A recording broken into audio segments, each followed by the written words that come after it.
देवताओं के राजा इंद्र के स्वभाव के विषय में भला कौन नहीं जानता। अहंकारी, दंभी और लोभी तो वह थे ही। दूसरों की उन्नति देखकर जलना भी उनके स्वभाव की खास विशेषता थी। दूसरे देवताओं को वे अपने से तुच्छ समझते थे। अपने राजगद्दी के विषय में वह इतने आशंकित रहते थे कि जहाँ कहीं कोई ऋषि मुनि तपस्या साधना में बैठा नहीं कि उनकी रतों की नींद उदर दाह जाती थी। हमेशा सोचते रहते थे कि कहीं कोई साधक भगवान विष्णु को खुश करके उनसे उनका इंद्रासन ही ना मांग ले। रसिक भी इतने थे कि अधिकांश समय रंभा, मेनका और उर्वशी जैसी अप्सराओं के नृत्यों की महफिल सजाए रहते थे। दोस्तों, हर रोज ऐसी आध्यात्मिक जानकारी सुनने के लिए हमारी वीडियो को लाइक करें और चैनल को सब्सक्राइब करें। भगवान शंकर और ब्रह्मा जी उन्हें अक्सर समझाते रहते थे कि वे अपने स्वभाव को बदलें, लेकिन इंद्र पर कोई प्रभाव ही नहीं पड़ी रहता था। एक बार देवर्षि नारद इंद्रपुरी गए। दोनों में बातचीत होने लगी। नारद जी दूसरे देवताओं के महत्व और प्रभाव की चर्चा कर रहे थे कि दूसरे देवता कितने श्रेष्ठ हैं, उनका अपने अपने स्थान पर क्या क्या महत्व है। किंतु इंद्र को यह सब बातें बिल्कुल भी अच्छी नहीं लगीं। दूसरों की महिमा और महत्व का बखान सुनकर वह चिढ़ गए और बोले, नारद, आखिर मैं देवराज बनाया गया हूं तो इसीलिए कि मैं ही सब देवताओं में श्रेष्ठ हूं। फिर आप क्यों बार बार दूसरों की प्रशंसा कर रहे हैं? मेरे सामने उनका बखान करना एक तरह से मेरा अपमान है।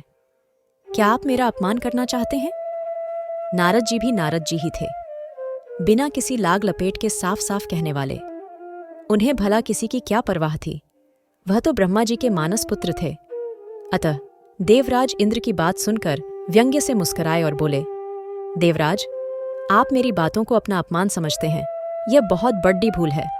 वैसे भी यदि आप सम्मान चाहते हैं तो दूसरों का सम्मान करना सीखिए। प्रशंसा उसी को मिलती है जो दूसरों की प्रशंसा करता है। दूसरे देवताओं की निंदा करके उनको तुच्छ समझकर आप सम्मान नहीं पा सकते। सामने वाले को आईने के समान समझना चाहिए। जैसे शीशे में टेढ़ा मुंह करके देखने पर मुंह टेढ़ा ही दिखाई देता है, उसी प्रकार सामने वाले प्राणी का अपमान करने पर अपमान ही मिलता है और सम्मान करने पर सम्मान मिलता है। इसी प्रकार यदि सम्मान पाना हो तो सम्मान करना सीखो। इंद्र को यह बात बहुत बुरी लगी। उन्होंने कहा, जब मैं राजा बनाया गया हूं तो दूसरे देवताओं को मेरे सामने झुकना ही पड़ेगा। आखिर राजा सर्वोपरि होता है। इंद्र की बात सुनकर देवर्षि नारद ने कहा, यह आपकी भूल है देवराज। आप दूसरे देवताओं को अपने प्रजा समझते हैं, जबकि वे आपकी प्रजा नहीं, आपके मित्र और साथी हैं। उनके साथ वैसा ही व्यवहार कीजिए जैसा साथी, मित्रों और सहयोगियों से किया जाता है। बड़े ढप्पन का मद अंत में दुखदाई होता है। यह कहावत तो आपने सुनी ही होगी कि घमंडी का सिर हमेशा नीचा ही होता है। इंद्र ने अभिमानपूर्ण लहजे में कहा, इसमें घमंड वाली बात क्या है? मेरा प्रभाव दूसरों से अधिक है। मैं वर्षा स्वामी हूं। बिना मेरी आज्ञा के एक बूंद पानी नहीं बरस सकता, और जब पानी नहीं रहेगा तो धरती पर अकाल पड़ जाएगा, अन्न उत्पन्न नहीं होगा और सारी दुनिया भूख और प्यास से तड़ी पीकर मर जाएगी। देवता भी इसके प्रभाव से अछूते कहाँ रहेंगे?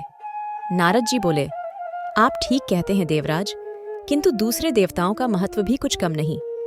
जिस प्रकार जीवन के लिए जल आवश्यक है, उसी प्रकार अन्य वस्तुओं का महत्व भी कुछ कम नहीं। वायु, अग्नि, प्रकाश, इनकी भी उतनी ही महत्ता है। कहने का तात्पर्य यह है कि वरुण देव, अग्निदेव, सूर्यदेव, सभी देवता अपनी अपनी शक्तियों के स्वामी हैं। सभी देवता कुछ न कुछ कर सकने में समर्थ हैं। आप उनसे मित्रता रखिए, तभी कल्याण है। नहीं तो किसी समय आपदा में पड़ेच जाएंगे। बिना सहयोगियों के राजकार्य नहीं चला करता। नारद जी की बात सुनकर देवराज इंद्र ठहाका मारकर हंस पड़े है। बोले, अजी जाइए भी, आप ठहरे महात्मा। शंख बजाने और मजीरे पीटने के सिवा और आप क्या जाने? आप ब्राह्मण हैं, इसलिए इतना डरते हैं। मैं देवता हूँ, क्षत्रिय भी हूँ, मुझे किसका डर? किसी दूसरे का डर चाहे न हो, मगर शनि का भय आपको पहले सताएगा। यदि कुशलता चाहते हो तो शनिदेव से बचकर रहें। वे एक बार कुपित हो जाएं तो सब कुछ तहस नहस कर डालते हैं, और जिसे अपनी कृपा का पात्र बना लें उसके पौ 12 हो जाते हैं। यह कहकर नारद जी चल पड़े ढिए। इंद्र का अभिमान उन्हें खटक गया था। नारद का काम था संसार भर का समाचार इधर से उधर पहुंचाना। यदि उन्हें उस जमाने का चलता फिरता रेडियो कहा जाए तो अतिशयोक्ति न होगी। असल में वे देशाटन के प्रेमी और बातूनी थे, इसलिए घूम फिरकर अपना मन बहलाते थे। वैसे वे बेडी डीढ़ी, विद्वान और महात्मा थे। तीसरे दिन नारद जी शनिलोक में जा पहुंचे। शनि देवता ने उनका स्वागत करके हालचाल पूछा। नारद जी ने कहा, यूं तो सब कुशल मंगल है शनिदेव, मगर अपने इंद्रदेव कुछ ज्यादा ही अहंकारी और घमंडी हो गए हैं। अपने सामने किसी को कुछ समझते ही नहीं। कहते हुए नारद जी ने उन्हें इंद्र से हुआ पूरा वार्तालाप सुना दिया। इंद्र के अहंकार का पता पाकर शनिदेव ने कहा, आप चिंता न करें, अगले रविवार को बैकुंठ लोक में सभा होगी। वहीं मैं इंद्र से मिलकर उन्हें समझा दूंगा। उनका सारा अहंकार उसी दिन दूर हो जाएगा। अपने सामने दूसरों को तुच्छ समझना तो सचमुच बहुत बुरी बात है। शनिदेव को भी इंद्र का अहंकार खटक गया। थोड़ी देर तक इधर उधर की बातें होती रहीं। फिर नारद जी चले गए। अगले रविवार को बैकुंठपुरी में देवताओं की सभा हुई। विष्णु उनके सभापति थे। सब देवता आए। उन्होंने अलग अलग मसलों पर अपने अपने विचार रखे। शाम होने पर सभा समाप्त हो गई। इसी अवसर पर अचानक शनिदेव और इंद्रदेव का आमना सामना हो गया। शनिदेव तो बड्ढी नम्रता और सामान्य रूप से इंद्र से मिले, मगर इंद्र तो अपने ही अहंकार में चूर रहते थे। शनिदेव को देखते ही उन्हें नारद जी की बात याद आ गई कि शनिदेव से बचकर रहना। बस उस बात के याद आते ही इंद्र का अहंकार जाग उठा और बिना किसी भूमिका के उन्होंने शनिदेव से कहा, शनि जी, सुना है आप किसी का कुछ भी कर सकते हैं, लेकिन मैं आपसे नहीं डरता। मैं देवराज हूं, हर बात में आपसे बैठा हूं। आप मेरा कुछ नहीं बिगाड़ सकते। शनिदेव को इंद्र के बातचीत का ढंग खटका। फिर भी उन्होंने अपने को संभाल कर कहा, मैंने तो आपसे ऐसा कुछ भी नहीं कहा देवराज, जो आप इस प्रकार का रूखा व्यवहार मेरे साथ कर रहे हैं। फिर भी समय पर देखा जाएगा कि कौन कितने पानी में है। अभी से मैं क्या कहूं?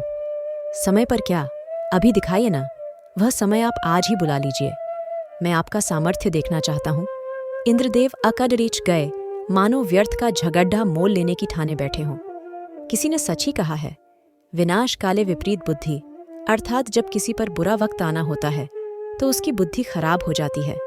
वह उल्टे सीधे काम करके स्वयं को मुसीबतों और कठिनाइयों में धकेलने की चेष्टा करता है। यह सुनकर शनिदेव बोले, आप बड्ढे अहंकारी हैं देवराज, और आप दूसरों को धमकाया करते हैं। लेकिन मैं फिर भी कहता हूं, इंद्र आपसे नहीं डरेगा। इंद्र की बात सुनकर शनिदेव को क्रोध आ गया। उन्होंने गंभीर स्वर में कहा, देवराज, मैं आपसे विरोध नहीं बढ़ाना चाहता। फिर भी यदि आप अहंकार में चूर होकर दूसरों को अपमानित करना चाहते हैं तो सुन लीजिए, कल आपको मेरा भय सताएगा, यहां तक कि आप खाना पीना तक भूल जाएंगे। हो सके तो कल मेरी पकड़ डेट से बचने का उपाय कीजिएगा। यह कहकर शनिदेव तेजी से एक ओर चले गए। इंद्र ने फिर उसी तरह अपमान भरी हंसी हंसकर कहा, मैं भी देखता हूं कि आप भी कितने पानी में हैं। इसी प्रकार बीडेरच बड़ाते हुए वह इंद्रलोक की ओर प्रस्थान कर गए। उस रात इंद्र को बड़ा भयानक स्वप्न दिखाई दिया, जैसे कोई काला कलूटा विकराल दैत्य मुंह फैलाए उन्हें निगल जाना चाहता हो। सवेरे नींद से उठकर उन्होंने सोचा, उस भयानक स्वप्न का क्या अर्थ हो सकता है? क्या पता कि यह शनि की ही कोई करतूत हो। अवश्य ही वह आज मुझे कोई चोट पहुंचाने की चेष्टा कर सकता है। इसलिए मुझे किसी ऐसी जगह छिप जाना चाहिए जहां वह मुझे ढूंढ न सके। ऐसा विचार कर उन्होंने झटपट कपड़े डीरेशी बदलकर भिखारी का वेश बनाया और जंगल की ओर निकल गए। किसी को इस बात की भनक न पड़ रहने दी कि वह किस उद्देश्य से कहां और क्यों जा रहे हैं। यहां तक कि अपनी पत्नी इंद्राणी को भी उन्होंने इस संदर्भ में कुछ नहीं बताया। किसी को इस विषय में कुछ भी न बताने का कारण भी था। इंद्र को यह बात मालूम थी कि मेरे स्वभाव और व्यवहार से कई देवता रूठे रहते हैं, इसलिए उन्हें शंका हुई कि कहीं ऐसा न हो वे अब शनि की सहायता करने लगे। उस दशा में मैं अकेला हो जाऊंगा। बस इस विचार के उठते ही उनका साहस टूट गया और वे भयभीत होकर जंगल के घने भाग में जा घुसे। अब तक दिन का एक पहर चढ़ आया था। इंद्र ने सोचा, आखिर जब शनि ने मुझे चुनौती दी है तो मेरी खोज भी करेंगे। बिना मुझे खोजे तो वह मेरा कुछ बिगाड़ नहीं सकते, लेकिन मुझे खोजने में भी वे कोई कसर नहीं छोड़ेंगे। इसके लिए भले ही उन्हें धरती आकाश एक करना पड़ी। अरे हाँ, आकाश के नाम पर ध्यान आया कि कहीं ऐसा न हो कि वे आकाश मार्ग से उड़ते हुए मुझे यहाँ देख लें। इसलिए किसी झाड़ी में छिपकर बैठना चाहिए। आसपास झाड़ियाँ तो थीं, पर उनमें भी दिखाई दिए जाने की आशंका थी। हारकर इंद्र ने एक पुराने पेड़ डीएच के कोटर में शरण ली। पेड़ डायक बहुत बड़ा था। उसका कोटर गुफा जैसा चौड़ा और गहरा था। इंद्र उसी में छिपकर बैठ गए। उन्होंने सोचा, शनि देवता लाख सिर पटकें, मुझे किसी भी सूरत में अब नहीं खोज पाएंगे। चींटी को भी पता नहीं चल सकता कि मैं यहाँ छिपा बैठा हूँ। फिर शनि की तो बिसात ही क्या है। शनि का अहंकार आज ही मिट जाएगा। व्यर्थ ही उन्होंने सारे संसार को डरा रखा है। उधर शनि देवता न कहीं आए न गए। धमकी देने के समय उन्होंने केवल अपनी छाया भर इंद्र पर डाल दी थी। बस वे अपना काम करते रहे। इंद्र कहाँ हैं, क्या कर रहे हैं, इससे उन्हें कोई मतलब नहीं था। उन्हें अपनी शक्ति पर विश्वास था।